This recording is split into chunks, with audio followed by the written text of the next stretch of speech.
Sulla chiusura dei tribunali anche in Veneto, il presidente Zaia guarda con un occhio privilegiato a Bassano, però ci sono molte altre realtà appunto a rischio chiusura. Ma sicuramente il Tribunale di Bassano è un tribunale importante che va tenuto in debita considerazione. La Commissione competente del Senato ha dato parere favorevole per il mantenimento di questo Tribunale, però voglio ricordare al Presidente Zaia che ci sono tantissime altre realtà, a partire da Portogruaro per andare ad Adria, Chioggia, San Donà,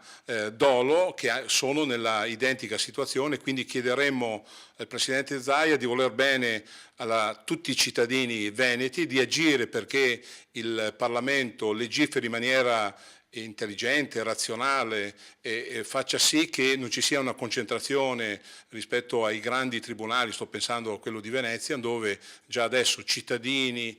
avvocati, dipendenti si trovano in grossa difficoltà a rispondere alle esigenze di primaria importanza delle nostre popolazioni.